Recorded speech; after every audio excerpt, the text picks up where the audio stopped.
Allah yang setia. Jika kita tidak setia, Dia tetap setia karena Dia tidak dapat menyangkal dirinya. 2 Timotius 2 ayat 13. Kesetiaan adalah salah satu sifat Allah yang sempurna.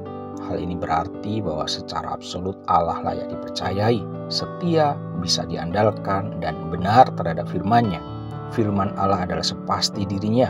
Allah tidak bisa berdusta dan Dialah satu-satunya Allah yang benar. Melalui persekutuan kita dengan Kristus, kita belajar untuk setia kepada Allah. Kasih karunia-Nya memampukan kita untuk dapat hidup setia kepada Allah. Kesetiaan adalah satu sikap yang bersifat progresif dan kekal yang hanya teruji oleh waktu dan keadaan. Satu kali kita tidak setia akan menghapuskan kesetiaan yang sudah kita bangun sebelumnya. Seringkali kita berpikir bahwa jika kita setia maka hidup kita akan diberkati.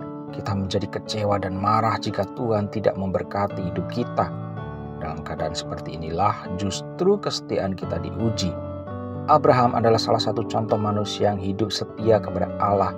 Dengan taat ia meninggalkan Ur Kasdim dan berjalan dalam pimpinan Tuhan. Pencobaan demi pencobaan harus dilaluinya. Abraham harus menunggu janji Tuhan akan lahir seorang putra dalam hidupnya, meskipun janji itu baru digenapi saat istrinya sudah tua dan ia sendiri sudah mati pucuk. Ketika putra yang dijanjikan itu lahir, ia harus mempersembahkannya sebagai korban bakaran di hadapan Tuhan. Bahkan ujian iman dan kesetiaan dihadapi Abraham tidak hanya sekali saja dalam hidupnya. Sampai mendekati kematiannya pun Abraham belum mendapatkan negeri yang Tuhan janjikan dan ia hanya melihat dari jauh. Namun demikian ia tidak pernah mau kembali ke Ur Kasdim.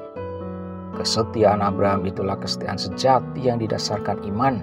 Kesetiaan sejati tidak dimotivasi oleh berkat jasmani belaka. Tuhan bahkan tidak bisa disuap dengan kesetiaan kita.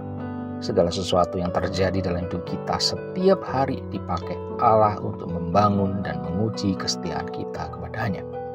Proses pembangunan dan pengujian akan berlangsung terus-menerus sampai kita dipanggil Tuhan pulang. Jangan mundur saat kehidupan kita menjadi sulit untuk kita jalani, karena Ia adalah Allah yang setia. Kesetiaan Allah adalah penghiburan bagi kita yang tetap setia dan peringatan yang serius bagi kita yang berpikir untuk mundur dan meninggalkan iman dalam Kristus. Hendaklah kita juga setia sampai mati, dan Tuhan akan mengaruniakan kepada kita mahkota kehidupan. Amin. Kasih karunia-Nya memampukan kita untuk dapat hidup setia kepada Allah.